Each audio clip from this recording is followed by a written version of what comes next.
Yeah, we go. Great. And I can see the attendees are bouncing. Hopefully that issue has been resolved. Okay, so thank you very much for attending this webinar on burnout. And I should just start off by saying why we are actually hosting this webinar. And it's basically because RiskPal is a tool that is aimed at health and safety practitioners, and it's aimed at speeding up risk assessment and streamlining risk assessment processes. And as a result, a lot of the people who speak to us or approach us, and a lot of the people we approach, we have noticed in the last few months are really inundated with work and very much struggling. And we sort of saw this from an anecdotal perspective. And we did a little bit of research and discovered what a big problem it was. And we thought we would just host this webinar with the panel, who I'll just introduce you to you shortly. But we thought we'd host this webinar because we see this as being a significant problem for the health and safety sector. And it's a problem that no one is really addressing, because the health and safety practitioners that we engage with are solving this mental health issue for others, but no one is really taking care of the guardians of other people. And that's why we thought it was important to host this event. So I'm going to quickly whip around and introduce the panel, and then I'll get them to introduce themselves. So I'm going to start off with, we're really lucky to have Louise Hoskins, the president of IOSH. I'm a big fan of her on social media and LinkedIn. So I was really excited when she responded to me and said, yes, I'll be on your panel. I'm also very excited to have Michael Byrne from News UK. He's the group head of health and safety. I've known Michael for quite a few years, and I always find all of our interactions are very insightful. And Ruth as well, Ruth, who's the co-vice president of the Institute, let me get this right, the International Institute of Risk Management, and also the head of safety and security at Netflix. And again, I've known Ruth for a long time. And again, she is a doyen on all of these issues, which is why we were very excited that she agreed to do this with us. So I'm going to hand over to Louise and let Louise tell you more about herself. Yeah, hi, really great to be here, and thank you for having us. Yeah, I'm currently IOSH president. I have a one-year term up until November. So IOSH is the Institution of Occupational Safety and Health. We represent around 49,000 members across 130 different countries worldwide. And our membership is made up of health and safety professionals. So yeah, really proud to be an ambassador for IOSH this year. It also makes me chair of council, which is another challenge I have. Outside of IOSH, I'm currently a consultant, and I have over 30 years experience in health and safety. So I've had a chance to sort of see things come around in circles. So I do that. And I'm also a director of an organisation called One Wish, which is supporting women and inclusion in safety and health as well. So yeah, I like being busy. Great. And Michael, can you introduce yourself? Yeah, sure. Hi, everybody. Thanks for having me here today to join you all. I'm Michael. I head up health and safety at a company called News Corp UK and Ireland. So that is, it's like a company that owns brands like The Times and The Sun, which some of you will be familiar with, and also radio stations. And we've just launched a TV show as well. I've been in health and safety now for about 12 years, and I've had the pleasure of working with Ruth previously, which was great over at ITV. And in fact, that was one of the reasons why I wanted to come back out of my previous role, which was in retail, and kind of come back into the production safety world, because it's just it's so exciting and fascinating, and diverse in terms of risk. And over to you, Ruth. Hello, everyone. I am, as Colin said, I'm co-president. It is actually International Institute of Risk and Safety Management. It probably took me about 2 years of being a trustee before that could roll off the tongue. So IRSM, Colin, you did well, given you haven't been a trustee there. Maybe, who knows? Anyway, I do that. I'm only safety at Netflix. I'm not security. Colin suddenly gave me another part of my job that I really probably don't need added onto my plate today. So I'm safety, production safety here. At the IRSM, we look a lot at risk management and how understanding more about risk management broadly can equip technical professionals like safety to talk in a way that has more impact on business, and engaging with risk management as a broader topic. And I think that really does speak to some of the stuff we're talking about today, because actually we've been through a huge period of safety being the focused risk that business are dealing with, and that doesn't happen with many risks, to be honest. All businesses all over the world focusing on one risk. So that's who I am. I've been in safety about 25 years, I think it is, if we count it all up. It feels like a very, very long time. Like Louise says, you feel like I've had this conversation before. Well, apologies, Ruth, for sort of promoting you in the field, so to speak. But I feel over the last 2 years, many of us have suddenly found ourselves doing things that we weren't expecting to do. And look, I really want to focus on the solutions to the problem rather than the problem itself during this session, because I know everyone has had a tough pandemic. Every sector has struggled. We're not unique. But I just want to ask all the panelists, and let me start off with Ruth because she sort of alluded to it. What's the pandemic been like for you in your different roles? Personally, and we can keep it a bit short, because I know all of us could waffle on for the rest of the day. I'll try not to waffle on for the day. What I would say is it's been challenging. I feel like I'm quite lucky that I have dealt with quite a lot of challenging situations in my career. If I hadn't done that, I would have felt much less equipped. Changing roles mid-pandemic virtually probably was one of the hardest things I could have personally decided to do. But, I did that. So it's not been easy. It's been really hard, I would say. It's been a really difficult period to get through. Michael? Yeah, it's been pretty full on. So in kind of late 2019, I got married, and then we got like a house, and then I started a new job, all around about the same time then that coronavirus started, and I was just kind of I guess flung into this position where actually the remit needed to expand, and it was just kind of me working on my own initially. So there was a heck of a lot to do in not an awful lot of time. With not a lot of resource other than myself. So yeah, it was pretty full on, pretty challenging for me. And Louise, I think you run a consultancy. You're the head of one of the biggest safety organizations in the world. What's it been like for you? Yeah, period of reflective. It's been an interesting one. I think from my perspective as a consultant, we had, I work with a range of different organizations that are all at a different maturity level and need different things. And all of a sudden, everybody needed everything at the same time. And I'm an ambassador for IOSH as well. And I found myself triaging my clients. So, those clients that are in, I had a care sector client, really tough challenges, reading through lots of guidance, dealing with CQC, dealing with their board, at the same time as, we were introducing webinars and things in IOSH, and our first webinars had over 3,000 people on them, and learning that whole thing of going on to line when actually health and safety is about being out and about with people. So I found the transition and the sheer volume of information and dealing with that information really challenging. But I think we're also at an interesting phase now where we're starting to get out again. And actually just starting to get out. I'm getting out as the president of IOSH and getting out on the stage again when I haven't done it for a while. So yeah, there have been some interesting challenges. Great. Well, not great, but good to hear your personal reflections. I'm sure everyone sympathizes and empathizes completely. But Michael, I want to start off with you, because just so the audience knows, I've been speaking to a lot of people in the industry, and I obviously spoke to the panelists about this. And Michael said a few things to me about what burnout actually is, because in his role, the media has not stopped. News has actually exploded during this period. And in his role, he's had to deal with a lot of issues with burnout. And Michael, I'm going to put the spotlight on you and just explain to us why burnout is different from just elevated normal stress. Yeah, sure.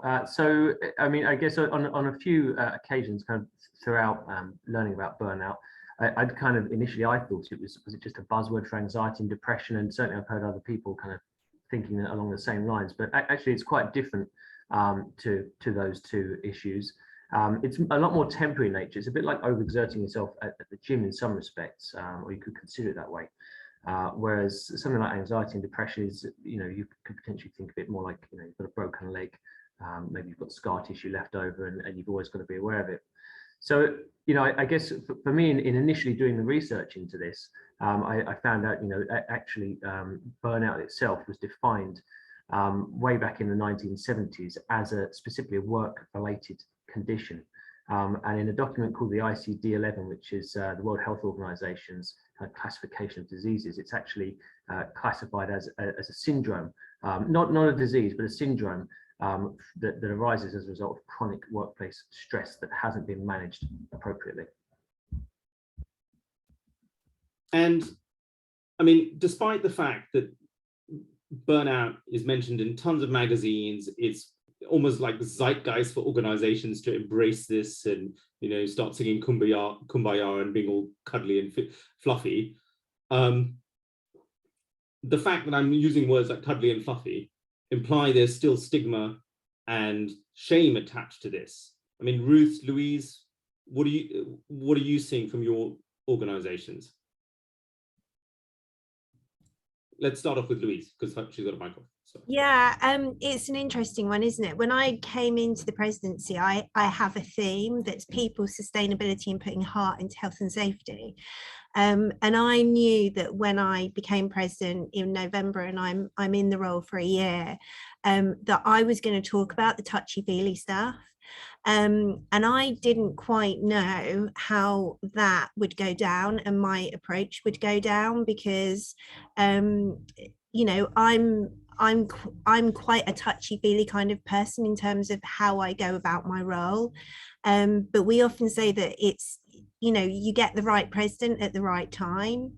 And I think that pre-pandemic, actually talking about heart in health and safety and talking about feelings and talking about how we are feeling as a profession, I think would have been much harder than it is now, because I think that we all understand that we need to feel healthy and we need to feel safe and we need to feel psychologically healthy and well to be able to navigate these complex issues and navigate these complex problems that we're having. And we, no amount of risk assessment and rules is going to help us to navigate the massive amount of change that we have now. So unless we have that psychological piece in everything that we're doing and in our workplaces, we're not going to build trust. And we need trust in our workplaces at the moment to be able to open up and actually say, this is how I'm feeling today. I think it's massively important. And Ruth, you're working for a big American corporation that's gone into overdrive in the pandemic. I mean, what's the feeling like in Netflix? I think, and I'm happy to talk about that, but for me, really, what I think is really important to talk about the safety people, because I can talk about the organisation as a whole. So if I take actually the safety people part of it, and in our context, in my business, but also across the piece, sure. I think this, it's just been, everybody's been turning to the same team for answers to really difficult questions, and then the same question again and again and again.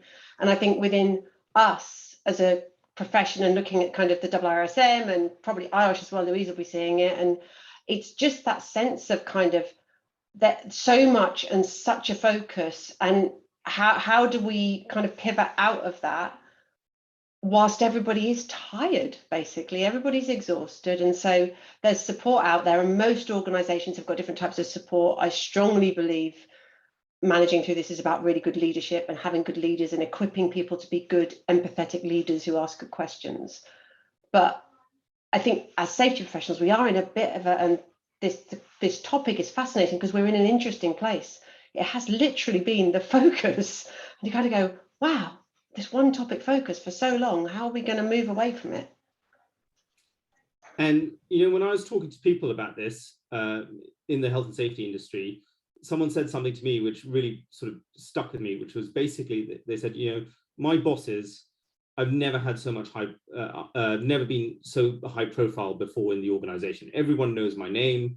I'm sitting in the C-suite, but every day I'm in the trenches and sorting out tiny, minuscule problems from how to operate in the lift to what is our greatest strategy. And no one takes care of me, is basically what this lady said to me. Louise, you've been working on this for quite a while. I know you've written papers about, even before the pandemic, about who takes care of the carers. I mean, what do you think from your vantage point in IOSH about, is health and safety really appreciated by others, and are they actually taking care of us at all? Yeah, it's an interesting one. So a few years ago, I started, I work a lot in the property sector, and facilities managers fix stuff that look after people's health and safeties. And we've got care professionals who we know have been under a huge amount of, pressure, and this kind of, we've had to react very, very quickly. And as a profession, we were in the same kind of place. And, I had people saying to me, well, actually, you're up there with the kind of, almost on the front line at the moment. And I think as health and safety professionals, we've always wanted to, we've wanted to be heard, but we want what we do to be part and parcel of every day. We don't want to be under this spotlight that we've been under. So there's been a kind of a challenge around that, and at the same time that we're wanting to deliver to our organizations, and we want to be heard, and we want this to be lasting, because I'm talking about us being in a moment in time at the moment where we can demonstrate the value that we bring to organizations, which is around our campaign Catch the Wave. I think that we really are going above and beyond, and we need to take a kind of step back and reflect, because exactly as you said, people are coming to us for questions that actually, if we can all take a step back and reflect on, we can all work through together. We don't have to have all of the answers for everything, and I think that's where some of the stresses and the pressure within the profession have come from. And as you're talking, there are a couple of things popping into the chat where people are saying COVID fatigue and post-pandemic anxiety is not openly discussed. Safety teams have been going on, and fatigue is always going to happen, but it's been relentless. How do we build from this? Louise, I see Boris Johnson going around and kissing the cheeks of nurses and labourers all around the country. I don't see him ever going around to see a safety professional. What is IOSH doing? Great fun, he should. But yeah, I think we've got to open up those conversations, and IIRSM is the same. We build networks within our organisations, and so often the health and safety professional is a team of one person, just like Michael was saying. But actually, we're not alone. We have created some fantastic communities, and I think those communities that our membership can enjoy, and we're starting to get out and about and at events again, and creating that connection is hugely important as well, and just talking about it, admit it. Yeah, and obviously talking about communities, Ruth, you're part of a huge organization of safety professionals. You're giving them a lot of advice. Are you seeing the benefits of the community as well? I think it's huge. I think going into this, and actually I think we're lucky in the sector that Michael and I both work in, that there is a close community of safety teams. And Colin, people know each other, and people will talk outside of crisis, but how all the safety people actually pulled together. And I imagine this happened in loads of industries, and wrote the guidance and helped plan through how do you get work happening again and manage the risk and mitigate it and all those other things that we do every day. But just thinking at that point, I don't think it's really been called out how much that is actually, a lot of the people who do this as work are the people who've got actually people back, and because it isn't actually recognised that much, is it? We recognise it in each other, but as a community, people really pulled together. They didn't have to. We didn't all have to get together and go, hang on, we need this whole industry guidance done. We need to get it over the line. We need to work together. So I think maybe, and this is what we've been talking about a bit, there's a moment of reflection that needs to happen that says what worked and what didn't work, what really worked and what really didn't work, and what do we leverage for next time or for kind of future challenges we've got. So I do think we need to be thinking about that, and that's on IOSH, that's on RiskPal, but that's on all of us and the communities we've built within industries or sectors or wish or whatever it is. Okay, and Michael, I see you nodding. Do you want to add anything? Yeah, I guess, you know, to both Louise and Ruth's points, you know, we do, I think, as a profession, we are very conscientious people. You know, we want to do right by organisation, protect people. That's, you know, that's part of why we enjoy doing what we do, and why we commit so many hours to reading guidance and things like that. I suppose that the challenge also that we have is we're always looking ahead. You know, what's the next problem we need to solve, and you know, Ruth's right, we don't reflect really. I certainly don't. I don't find the time a lot of the time, and that's, you know, I guess that's where CPD is good, and kind of having those logs. But realistically, you know, do I find time to sit down with that cup of coffee, as you know, kind of in the Irish world, we kind of suggest, you know, sit down with that coffee and kind of once a quarter or something like that, just update it. Sometimes it's hard, and you know, sometimes that can start to make you feel like, you know, maybe, you know, am I a failure? Am I not doing what I need to do? So yeah, I think I can definitely see where they're both coming from. I'm not sure what the solution is, because it's a bit like if you're a psychologist, right? You'd have supervision. Other psychologists would talk to other psychologists, but outside of these informal groups that we've mentioned, some of us are a part of, I'm not sure what support networks we have. Great. And someone's popped into the chat actually that, you know, they just want to say that through colleagues at IRSM and IOSH, you know, they've managed to make it through. So what you're saying is definitely ringing through with members of the audience. But one of the things that I was thinking about when researching this topic is that health and safety people suddenly found themselves in the spotlight, and their profile was raised dramatically. And Michael says, you know, now we're rushing to the next challenge and thinking about that without having time for reflection. But is there a failure from the sector to think about leadership of health and safety people, in that, you know, were they ready to have this spotlight on them, and will they be ready for the next challenge, and how do we be more agile to deal with this? And I don't know, Michael, you're in the trenches every day. Do you think you were prepared for this, or any, you know, there's this conversation happening at all? Yeah, I think, you know, the health and safety practitioner of today is very different from the one of yesterday. You know, we effectively have to think like a CEO. We have to think like a salesperson. You know, and we have to have all of these other behaviors so that we're successful in what we do, and so that we can influence and really kind of win over hearts and minds. So, you know, I suppose I don't have a good answer to your question, Colin, but there's definitely something there. That there's, you know, I do feel there's pressure on us, but I'm honestly not sure where we go like as a collective group, you know, who looks after us. And Ruth, at IRSM, I'll get it right before the end of this. You know, you're providing guidance to safety leaders.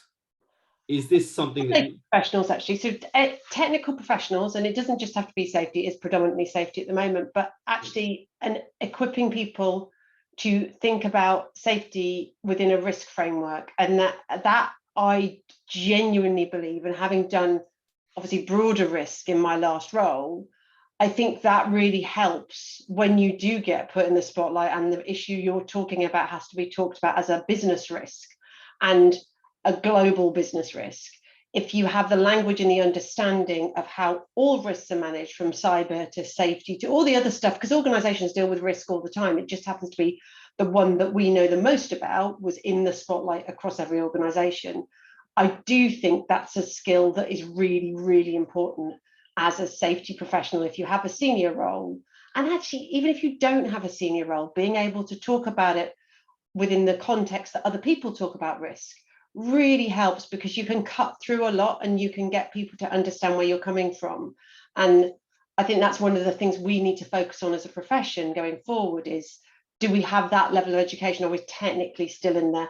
How do we do a risk assessment effectively? Or do we know enough about this particular hazard? So I think that really helps. And I hope the people who've done more on risk more broadly found that a real superpower, if you like.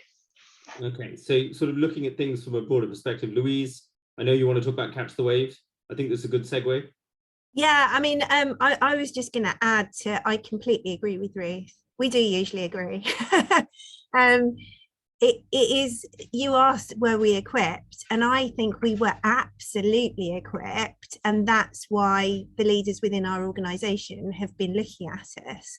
I think we weren't ready for the amount of attention that we had upon us. And certainly, you know, I was triaging work in a way that I've never had to do before. And I, you know, I'm not afraid to say that I found it really challenging in those first few months, because, you know, you're also faced with teams of, you know, if you work within a team, they've got pressures on their families as well. So we were absolutely, definitely equipped, but not necessarily for the volume. And I think, you know, I still feel that I'm working under a pressure that I've not felt before. And it's certainly because, you know, I've got these really important roles as well, but I think it's really important for us to find people that we can reach out to. Whenever I see Ruth, I always feel better.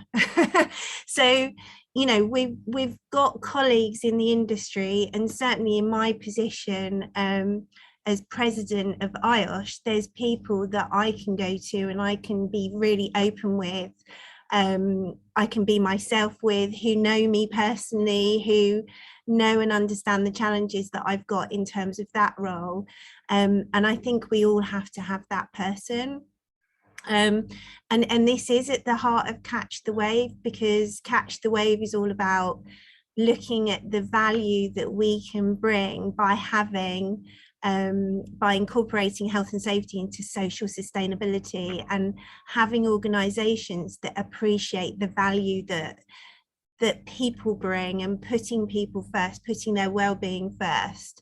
And that's good for organizations. It's not good for organizations to have burnt out people who are stressed out, because those organizations are not going to be sustainable in the long run. Okay. I can see from the chat, people are wanting to get really into the nitty gritty and find out about tips. But before I go on to that, I want to talk a bit about changing jobs. And obviously Ruth has done this during the pandemic. I was talking to some recruiters who specialize in the health and safety sector. And they said to me, the health and safety sector is booming like never before. Demand for health and safety professionals is off the charts. They're having to turn people away because they simply don't have enough candidates. But they said the majority of people they're seeing as candidates for roles are very tired, and they're thinking that when they change job, this is going to fix their problems. Ruth, did it fix all your problems when you moved job? So I'm going to be entirely transparent. When I left ITV after 17 years or something, I had obviously been thinking about it for a while. Pre-pandemic, I had been talking to a couple of other organisations. So it wasn't oh my God, I'm in the middle of a pandemic, I need to leave, I need to get away. It was more, I'm at a stage where I just need a new challenge and to do something different.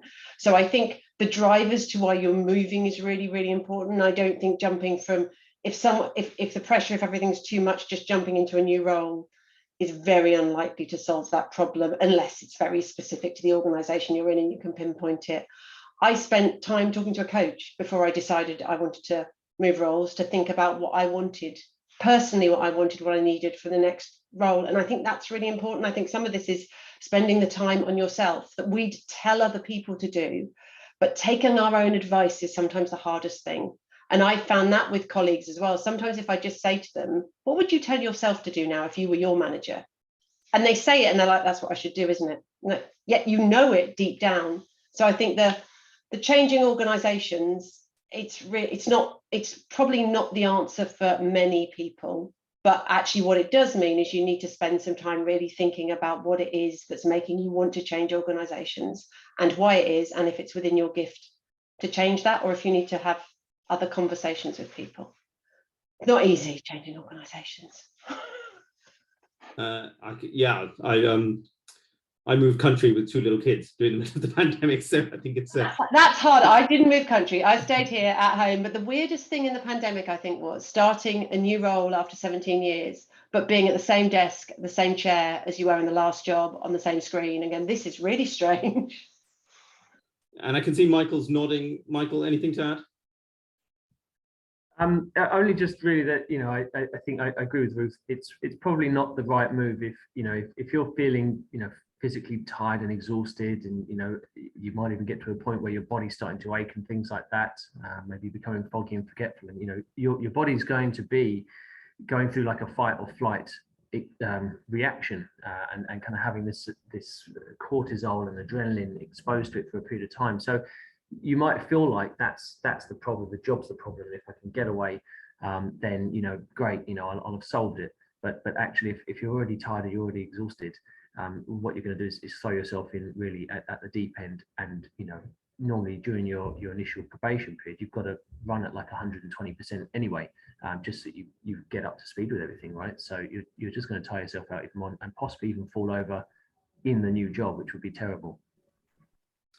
Now, Louise, you know, you're a consultant. You're always running at 120% because you've got to keep your clients happy. I know you spoke to your team this morning about managing their well-being. What did you say to them? I've had, you know, knowing that I was coming into this session, I've had an interesting couple of discussions actually just this week. So I was with one of my property clients, and I was going to give some of their surveyors a briefing anyway, and one of the partners, as I walked in, said, you know, the team's really anxious. It's, you know, we're worried about getting back, we're worried about you know, people are kind of still at that heightened sense of arousal, I think, that we had at the start of the pandemic about worrying about work. There's loads of email traffic, and I've done it this morning with my team as well, is just started a conversation. And I literally put some bullets up on the board and said, you know, these are the kind of things you could be feeling. Are you feeling like this? You know, and I've done it with my team. And I think as leaders, when we're having those conversations, I talk to them about how I'm feeling too. So, you know, we don't need to be hero leaders anymore. You know, it's about supporting our teams emotionally, but practically, and admitting that we don't have all of the answers and being authentic. And I think that can be quite challenging when you're in a leadership position, to open up some of your vulnerability, but actually, if you do it in the right kind of way and say, I don't have all of the answers, but actually as a group, as a team, we can move forward. I think some really interesting conversations have come out this week with the couple of teams that I've talked to about this, and things that they can do. And, you know, just old-fashioned time management. And the same for us as health and safety professionals is, I think we get hooked up on quick wins. You know, we identify something, it gets fixed, and that feels great. But actually, good health and safety leadership is about looking forward. And, you know, we might not feel that difference for a year, for 3 years, for the time we're in our organization. You know, Ruth's left ITV, and I'm sure you left an amazing legacy that's going to unfold in the future. And I think that we need to see health and safety as more of a journey, and not just I'm going to fix this now. And I think we'll start to move forward. Great. Now, at RiskPal, you know, we believe in technology streamlining people's workloads, making their work-life balance better. But has technology been a good thing during the pandemic or a bad thing? I'm going to start with Michael and then open it up to Ruth and Louise. Yeah, I think if we're looking at like workplace technology, then yeah, I think it is a good thing. You know, it's, you know, us here, we've been on a bit of a journey of, you know, people thinking that, you know, my job was to just manage risk, I guess. And actually we've managed to turn that around now into, okay, well, you guys need to kind of be in charge of and manage your own risks and understand them. And actually, you know, rather than me having to go out every time and explain that, having technologies that you can kind of train people up through e-learning or webinars or through like an online system, something like that, all those different things have actually made my life easier, because, you know, I guess I'm just one person, and, you know, so it was instrumental, I would say, in making my role sustainable. Ruth, what's your tech stack like? I'm guessing in Netflix it's massive. Tech's everywhere, but I think it can be brilliant, but it can also be very, very challenging, because what you can do is you can put in solutions you think will work, and the end user's like, why are you making me do this? I just want to speak to somebody. So I think it's that pragmatic balance, and it's understanding who you're doing it for. And for me, the big driver is always about, it's about actually having an impact. It's not about, for me, it can't be driven by compliance. It has to be driven by actually, is this helping someone do what they were doing before, but more safely, or understanding the risks more, all those things.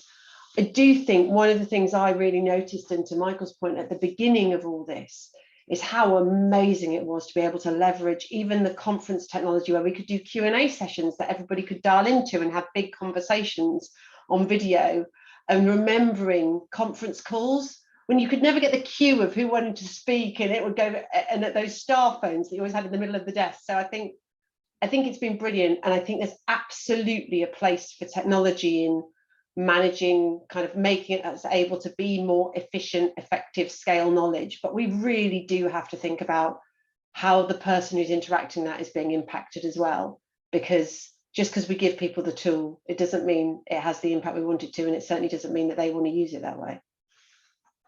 And Louise, you said to me you're always on. Technology is sort of there all the time. I mean, how are you feeling about it? Yeah, it's definitely the right tool for the right place. And certainly as a consultant, you know, I'll always match the tech to the need. I think just listening to the other conversations, the interesting piece for me has been around IOSH. So being the president means I'm also chair of council, which is 50, including me, 51 voting members plus a nominations committee. And all of that work has been moved on to technological platforms. You know, IOSH branch meetings all went virtual very, very quickly. And I think we do need to look at however amazing it has been, and it's definitely opened up the world. I have conversations with people on the other side of the world as if they were down the road. It isn't, not everybody can use the technology in the same way. We've got territories where there's not great Wi-Fi access. Within our profession, and certainly within the work that I do in council, I want to have everybody's perspectives, and some people are not as fluent with technology as others. So it's definitely using the right tool at the right time and keeping it simple. Okay, great. So simplicity in tech is key, is what the message I'm sort of hearing. There are a lot of comments popping in. Someone says virtual platforms are great, but I miss face-to-face over a cuppa, which I think is a very good message. And there is someone who's talking about psychologists and their role in organizations. And, you know, I want to talk about what we're actually offering people. So every organization has the old employment assistance program, the EAP. They might have a few bits added on. Is that enough? Is that what, you know, is that the level of support we should be giving people, or should we be equipping them to manage their own mental health? What should we be really doing? Ruth, I'm going to start with you. It's really interesting because I think there's a bit here which is kind of falls into the very technical safety piece that we've been looking at, but not from a psychological point of view, because there's the point that is psychologists and dealing with the individual and the situation and understanding the context more.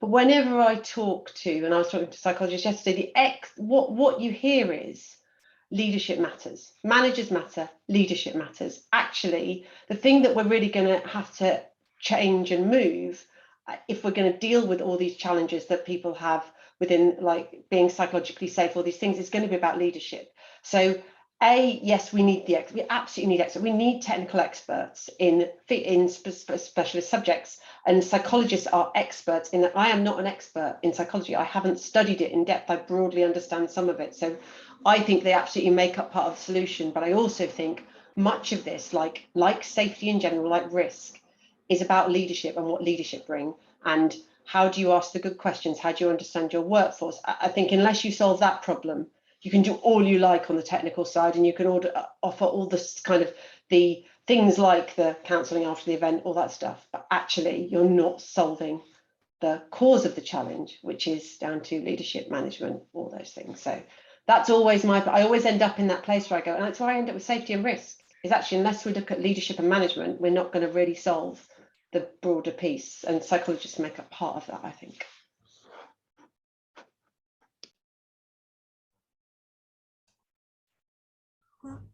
I think Colin's frozen. Louise, shall I throw to you? Yes. Then you can throw to Michael. Yeah. So yeah, I mean, what I would say about this is that when we talk about health and safety, we talk about health. And if people are under, you know, suffering from stress and anxiety, it can have the same effect on the brain as physical harm. So it's absolutely part of the health and safety professionals bag. But I agree with Ruth, we're not psychologists. The HSE have got a great management standard on this, looking at, and it is absolutely and fundamentally about how an organization is designed to look after its workforce. So the HSE standard will talk about demands, control, support, relationships, having a defined role, and how those organizations manage change. And we've got the ISO standard 45003 that's come through at the moment, which is available for free to SMEs. So where we start absolutely is at that organizational level. There's no point in when people are suffering burnout or stress, treating those symptoms and then putting them back into an organization which doesn't have a framework of care and empathy and empowerment, and allows creativity of thought and support. Great. I think I'm back. I think I froze for a second. Okay, we handled it. Yeah, great. Fantastic. And before I jump to Michael, I just want to remind everyone that we've sort of entered the Q&A phase. So if they want to pop questions in, if lots of people have been asking stuff, but feel free to let loose now. I know Fiona Perrin, who's on this session, wanted to ask Michael something. But Michael, last week when I spoke to you, you really helped me. You know, a lot of my workforce are working on issues in the Ukraine. They're working flat out. They're really stressed. And you talked to me about how when you're managing teams with, you know, on the borderline of burnout or exhaustion, you need to align employee expectations and business expectations. Can you just share a bit with the audience? Because like I say, I actually went off and listened to what Michael said, and then I went and did this in my managerial life a few hours later, and it worked. Yeah, so I guess really, you know, people will have a perception about the things that are causing them, you know, injury or harm from a mental perspective. Those things will not always be correct, because of course, as you're being exposed to something and your perception's changing on that, either because of the stress response, or, you know, if you are starting to experience burnout, you'll start to kind of resent the things perhaps incorrectly. So I suppose really, you know, I guess a part of this is trying to, you know, if employers can recognize what those signs look like. You know, if I broke my leg and came into the office, people go, oh, he's broken his leg, I know what to do to help him. And I think it's that awareness of what do those signs in burnout look like, and what things might my staff be exposed to that are going to lead them towards getting those symptoms. And what do those signs look like? Yeah, so I guess it's a bit like if your brain and body go on strike effectively. You know, people might become more cynical, negative, angry, or frustrated, or maybe short fused, or becoming tearful, perhaps something like that. And eventually they'll start to become detached. And if this is what they were finding a lot in the medical industry, which is kind of where some of these definitions start to come from. Surgeons were being so overworked, they'd start to become detached from their actual work and the patients, and sort of almost start to not care about them, whether they lived or died. And that's sort of where a lot of this came from. So I think, you know, if our teams just keep working flat out and we keep seeing the next problem, and we're not, I guess, as Ruth and Louise have already said, you know, if we're not designing the environment and the workload around how employees will naturally work, and, you know, of course, people take pride in what they do. They want to do a good job. They like challenges. People are fulfilled through that. Then, you know, they'll take on so much that they may burn themselves out. That is, of course, assuming you've got a good team. You know, if you've got people who care, and as I said already, people in health and safety, I think we do generally care about people. So, you know, as a leader, I guess being aware of that and how your employees might inadvertently slip into those bad habits of maybe, you know, cutting out exercise, cutting out breaks, cutting out friends and family, things like that. They're not going to get those normal stimulations, and they'll eventually become detached from the things that give them joy and fulfillment, and that can include work. Sorry, I was muted. So how are you actually encouraging them to engage in those activities? I mean, if someone said to me, came along and said to me, Colin, at lunchtime you need to go for a run, I'll just be like, sod off, mate. I've got 100 things on my plate.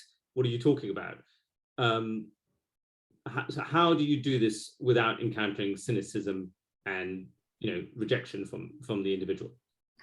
Yeah, I mean, an example I can give you from my own team is, you know, during coronavirus, you know, we're working separately, and I guess it's trying to push those team building days, team building activities. You know, there was one time I sent out a lump of clay to each person in the team, and then we kind of ran a competition, and we said, okay, everybody, going to make a clay sculpture, and then the next week we painted it. So I guess it's kind of, you know, it's coming up with those, you know, each team's going to be different in the things they like, and some of my team weren't enamored by that activity, because, you know, they were more, you know, I guess a more serious and security focused background. So, you know, but they got involved. They really enjoyed it. I did an Easter egg hunt the other day in the office to get everybody back into the flow of being in work. And it's just those little joys, and you know, maybe not everybody loves it, but, you know, one person in particular with Easter egg kind of jumped up and said, oh yeah, you know, I used to search for things in the army. I'm going to kind of run around the office, and he was literally running around looking for Easter eggs. So I think it's innovating and being curious and coming up with things that your team might not necessarily expect, but are going to kind of get them all together and get a little bit of excitement going. Okay, you're a braver man than me. If I gave my team clay, I think they might throw it at me, or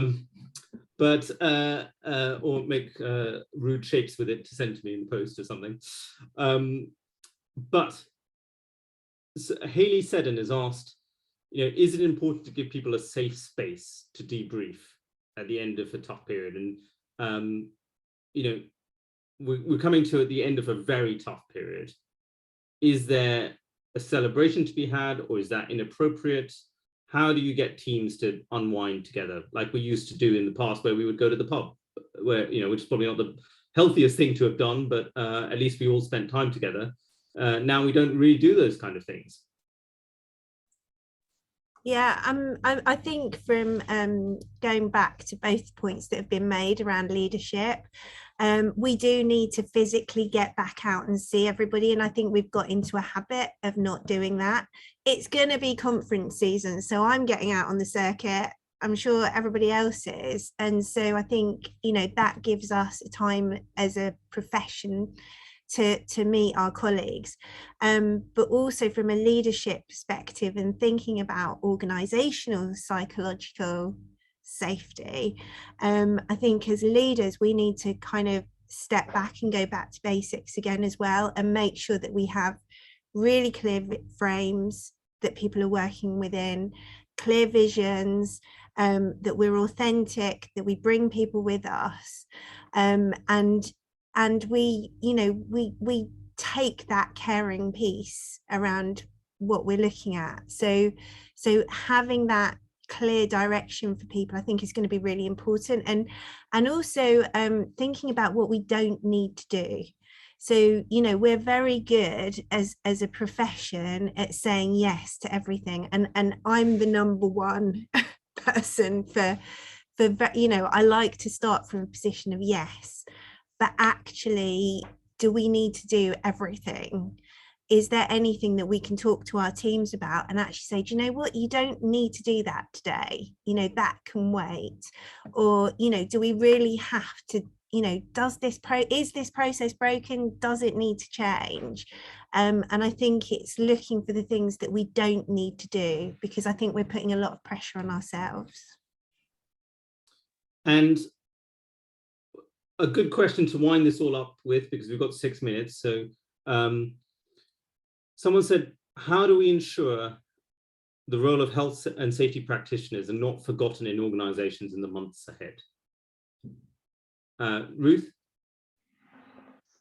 I think it's about kind of making sure that it's still important. It is important. People are important. So, like, if you look at all the literature out there, and one of my favorites is Simon Sinek, and you look at The Infinite Game, protect our people is one of the 3 top things. And he's not a safety person. He's a thought leadership in this space. So actually, it is important. People know it's important. Maybe we have to look at why it's taken a global pandemic for someone to think what we're saying, if we felt it hasn't had impact before, is having impact. And maybe part of this is reflecting ourselves on, okay, did we have to have a global pandemic for people to think what we do is important? Because if we did, we could maybe learn something and shift a bit. And I think part of that, I genuinely believe it. And it's not, I really do think part of that is learning this language of risk, learning to speak in the language that works for your organization. And so I really do think there's a bit when we go, okay, so other things are important to companies that haven't had the global pandemic impact. So why did we need that? What did we change because of that? And then how can we make sure it's there, but also accept that there are now going to be other things that are at the top of an organization's agenda. So the cost of living crisis is there, and yes, it will have a health impact, but actually organizations have real challenging headwinds at the moment. So maybe what we do won't be at the top of their list. It doesn't mean it's not important. It just means there's something else that's hitting them that's even bigger. But for me, there's a lot of reflection to be done, and we need to take that moment to work it out, then to work out kind of how do we keep this momentum going in terms of importance. And Louise, you've got just under a year or over 6 months left of your presidency. What are you going to do to keep health and safety in the center, in the spotlight? I'm going to keep myself out there talking about it. But yeah, I mean, my year is all about people sustainability, putting heart into health and safety, and the Catch the Wave campaign has been a big part of that as well. And we're basically saying focus on the value that we bring.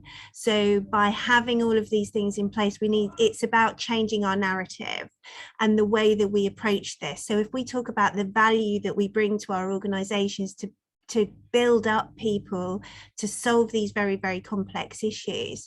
And also, I'm talking a lot about governance. Ruth and I have had a really good conversation about governance. I love governance. I've become a real governance geek. And for us to have longevity off the back of this and to sort of propel ourselves forward, we need to understand the role of governance within our organizations, because we talk a lot about making our way into the boardroom, but there's no point in getting to the boardroom and not understanding how a boardroom works. So governance is also a big part of what I'm doing this year.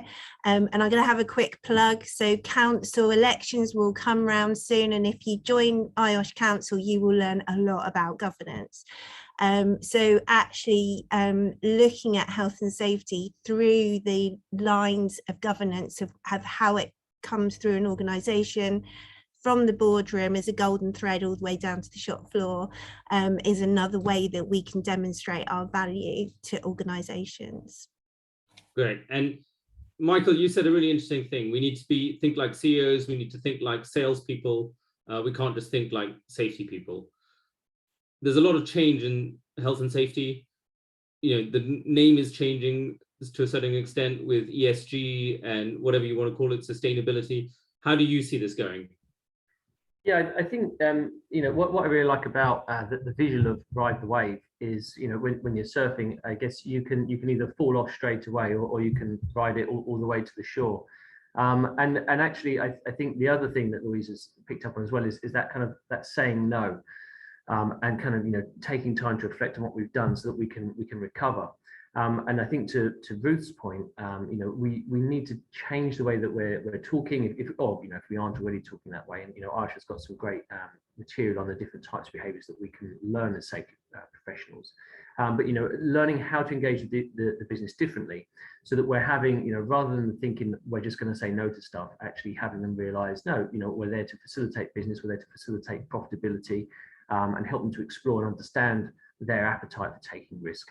And actually, I found that doing that and changing that mindset, and moving towards, I guess, a bit more, thinking about the business as well as the people, actually, you get brought along for the ride, with whichever direction the business is going, and people a lot more amicable. Okay, great. Well, we're just about to run out of time, so I think clearly what's coming through this is that health and safety practitioners need to talk a lot more about how they're going to evolve their sector. It's a wider thing than just burnout. It's their roles are adapting quite a lot, and they need to start thinking about their position as, in terms of governance, in terms of being a CEO, in terms of being a salesperson, in terms of their tech stack, and it's more complexity in our world that perhaps has not been as complex. And it's interesting that it's possibly taken a pandemic to instigate this conversation in health and safety, but I think it's pretty exciting, quite frankly. And so I'm looking forward to it, but I'm looking to the panel to actually make this kind of happen over the next six months or year. So I'm going to keep harassing them on behalf of all these participants. And I know a lot of participants want takeaway tips and lessons of what they can actually do on an individual basis in their day-to-day life. So when we send out this video to all of the participants, we'll make sure we include that as well, and a synopsis of what everyone has said. So thanks very much for joining. It's been a real pleasure. It's been a really big insight for me the last couple of weeks, learning about the health and safety sector and burnout. And I hope everyone on the panel has felt the same, and everyone in the audience feels the same. Great. Thank you very much.